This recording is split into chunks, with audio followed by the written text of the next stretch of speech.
महाभारत काल से पहले की कथा है।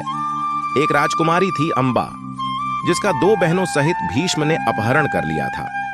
भीष्म शारीरिक रूप से अक्षम अपने छोटे भाई विचित्रवीर्य का विवाह इन बहनों से करना चाहते थे। अंबा के यह कहने पर कि वह किसी और से प्रेम करती है, भीष्म ने उसे वापस जाने दिया, लेकिन उसके प्रेमी ने उसे अस्वीकार कर दिया। वापस आने पर विचित्रवीर्य ने भी उससे विवाह से इनकार कर दिया। तब उसने भीष्म के सामने विवाह का प्रस्ताव रखा, लेकिन अपनी ब्रह्मचर्य के प्रतिज्ञा के कारण उन्होंने भी विवाह करने में असमर्थता जताई। अपनी इस स्थिति के लिए अंबा ने भीष्म को जिम्मेदार माना। तब अंबा ने तप करके यह वरदान प्राप्त किया कि वह भीष्म की मृत्यु का कारण बने। यही अंबा अगले जन्म में शिखंडी बनी। महाभारत का युद्ध अपने चरम पर था। कौरवों की तरफ से लड़ते हुए भीष्म ने पांडवों की सेना में टहलका मचा दिया था और उनकी सेना में त्राही त्राही मच गई थी।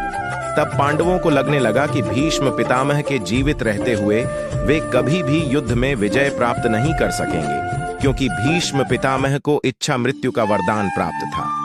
तब श्री कृष्ण ने पांडवों से कहा, पितामह ने तुम्हें युद्ध में विजयी होने का वरदान दिया है, इसलिए उनकी मृत्यु का रहस्य तुम उन्हीं से जाकर पूछो। यह सुनकर पांडव भीष्म पितामह के पास पहुंचकर उनसे उनकी मृत्यु का तरीका पूछा।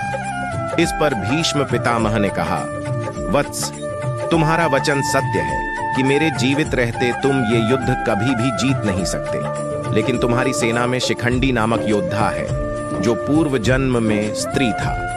मैं उसे आज भी स्त्री के रूप में देखता हूं। अगर वह मेरे सामने युद्ध करने आए तो मैं हथियार नहीं उठाऊंगा।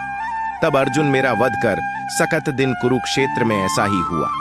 शिखंडी के सामने आने पर भीष्म पितामह ने अपने अस्त्र शस्त्र त्याग दिए व उसकी तरफ मुंह फेर कर खड़े हो गए। तब अर्जुन ने उनकी पीठ को बांधों से बींध दिया, जो भीष्म पितामह की शरशैया बन गई।